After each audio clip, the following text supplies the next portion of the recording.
If you're looking for a book to read, I highly recommend Shakespeare's Hamlet, his play from 1609. I first read it when I was in college, and what I remember is that the language was gorgeous, and I remember it had a waffling, uncertain hero, and that's about all I remember. And the language is gorgeous, but it's more gorgeous than I had thought. Like, I remember various phrases that are used in everyday language, like, to thine own self be true, or something's rotten in the state of Denmark, or the apparel doth make the man, or though this be madness, there's method in it, and maybe a dozen other phrases, right?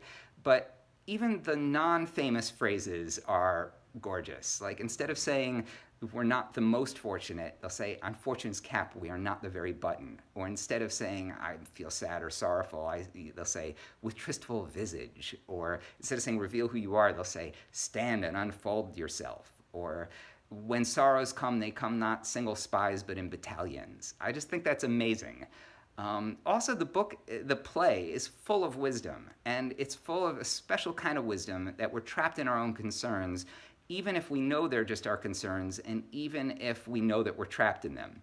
One primary concern the characters of this play are trapped in is that we really suck at the teat of power. There's a rich barbarian, and Hamlet asks of Horatio, dost know this waterfly? I just think that's great, by the way, to call somebody a waterfly. And Horatio says, no, my good lord. And Hamlet answers, thy state is the more gracious, for 'tis a vice to know him. He hath much land and fertile. Let a beast be lord of beasts, and his crib shall stand at the king's mests.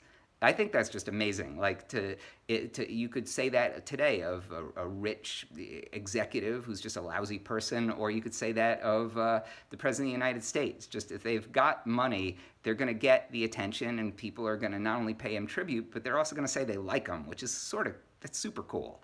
And when Rosencrantz and Guildenstern, Hamlet's erstwhile friends who betray him on orders, when they get killed, Hamlet says, why, man, they did make love to this employment. They are not near my conscience. I just think that's so cool. And lots of characters in this play worry about their loss of power, with the eradication of the line between the commoners and the royalty.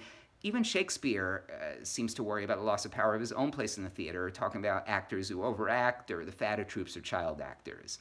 And it's not only that we're stuck in our concerns for power, we're stuck sticking our nose in social concerns. Laertes tells Ophelia, not to his sister, not to fuck with Hamlet.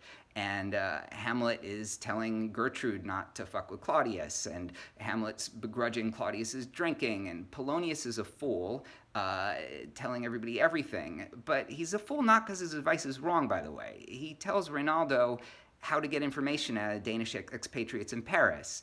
He's a fool because he's trapped sticking his nose in social concerns, that he's so focused on it that he sees everything as part of it. He thinks that Hamlet's affliction is because of his love for Ophelia, and he's so stuck in his social concerns that he hides behind a curtain as part of this sort of world of gossip and soap opera, trying to find out motivations and everything, that he ends up getting stabbed behind the curtain. So that's his downfall. And the third thing, in addition to the language and that we're trapped in our own concerns, that wisdom, is that everybody in the play is hyper self-aware. It's not just Hamlet. I thought that it was just Hamlet, but everybody is. And what that seems to me to mean today is it's sort of like this dawning of consciousness on everybody. And it's not just the consciousness of duty, but it's this self-awareness that people have.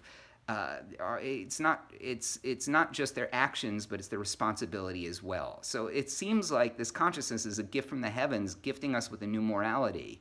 And that's dangerous because it gives us a responsibility to have, dangerous action, but also our own reflection gives us a dangerous inaction.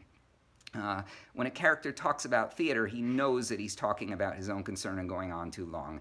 Even the villain Claudius, who killed Hamlet's dad, is self-aware. He knows that the ends don't justify the means. And he goes to pray, and he asks, but what form of prayer can serve my turn? Forgive me my foul murder? Thou canst ask be, since I am possessed still of those effects for which I did the murder. May one be pardoned and retain the offense? So he knows, he's self aware. He killed the guy and he wants his eternal soul to be saved, yet he wants to keep the goodies and he knows it's a fake. He's totally self aware. He's completely paralyzed, even in prayer. And even the fool Polonius is self aware. He says, by heaven, it is as property of our age to cast beyond ourselves in our opinions as it is common for the younger folk to lack discretion. So he knows, he knows that he's giving this advice and he can't stop giving it. And Hamlet, who is, the most famously self-aware, he's self-aware and paralyzed by it, but he's considered a man of inaction, but he really is all about action. He even says something which is like the Nike Just Do It commercial. He says, assume a virtue if you have it not, meaning, just behave as if you're good and then you'll be good. And then he goes on, he says, that monster custom, who all sense doth eat of habit's devil, is angel yet in this. So he knows he's got a responsibility to kill his uncle, but he's got to do it right. But he doesn't want to kill his uncle while praying, because then he says, oh, this is higher in salary, not revenge, to send him to heaven when he's praying. That would just help the guy.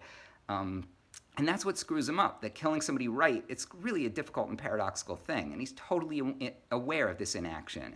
And he has this great monologue where he's essentially calling himself a chicken shit. He says, a thought which quartered hath but one part wisdom, and ever 3 parts coward. I do not know why, yet I live to say this thing's to do, sith I have cause and will and strength and means to do it. So that, for me, is what really makes this play so cool and so amazing to read nowadays. It's that it's a world of gorgeous language where we're trapped in our own concerns and know that we're trapped in our own concerns. And we've got this new gift of consciousness that we don't know what to do with. And we're paralyzed by the calls to action of duty and morality. But knowing that the action that we need to do is destructive, as is the inaction from considering how to do the wrong thing right. So this 400-year-old piece feels incredibly modern because we're super conscious of ourselves, and that consciousness helps guide us, but it also helps paralyze us as well. So really, I recommend revisiting this thing if you've read it and reading it if you haven't read it before.